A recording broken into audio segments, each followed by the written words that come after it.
सास, मैंने कितनी बार कहा है बहू कि बिंदी लगा के बाहर जाया करो। बहू बोलती है, पर जीन्स टॉप में बिंदी कौन लगाता है माँ जी।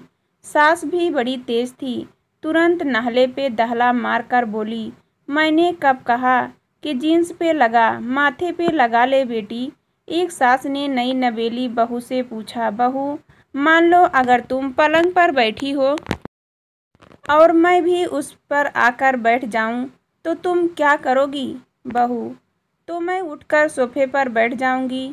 सास बोलती है, अगर मैं भी आकर सोफे पर बैठ जाऊं तो क्या करोगी। बहू बोलती है, तो मैं फर्श पर चटाई बिछाकर बैठ जाऊंगी। सास, अगर मैं भी चटाई पर बैठ जाऊं तो फिर क्या करोगी। बहू बोलती है, तो मैं ज़मीन पर बैठ जाऊंगी। सास मज़े लेते हुए आगे बोली, और मैं ज़मीन पर तुम्हारे बगल में बैठ गई तो क्या करोगी। बहू, खींचकर मैं तो ज़मीन में गड्ढा खोदकर उसमें बैठ जाऊंगी।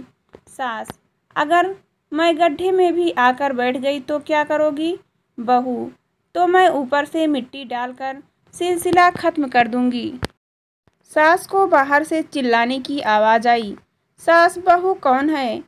बाहर बहू, माँ जी भिखारी था, मैंने भगा दिया।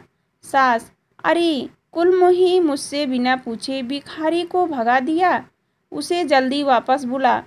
बहू ने जैसे ही भिखारी को बुलाया, वह खुशी से भागा हुआ वापस आया। सास, सुन रे भिखारी, इस घर की मालकिन मैं हूँ, खबरदार जो फिर से भीख मांगने आया, भाग यहाँ से। दिल में छेद लिए पैदा हुई इस अभिनेत्री ने जिंदगी भर झेला दर्द कहाँ जाने लगा था। सास अपनी बहू से परेशान थी, क्योंकि वह कोई काम नहीं करती थी। एक दिन सास ने अपने बेटे के साथ मिलकर सलाह की, कल सुबह मैं घर में झाड़ू लगाऊंगी और तुम मुझे टोकना कि लाओ माँ जी, मैं कर देता हूँ। इस तरह बहू को कुछ तो शर्म आएगी।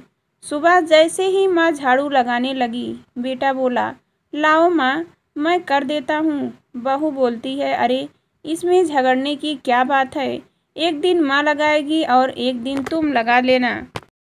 नौकरानी बहू से, मेम साहब जल्दी आइए, पड़ोस की 3 औरतें बाहर बाहर आपकी सास की पिटाई कर रही है। बहू बालकनी में आकर देखने लगी। नौकरानी, आप इनकी मदद करने नहीं जाएगी। मालकिन, नहीं रहने दो, 3 ही काफ़ी हैं।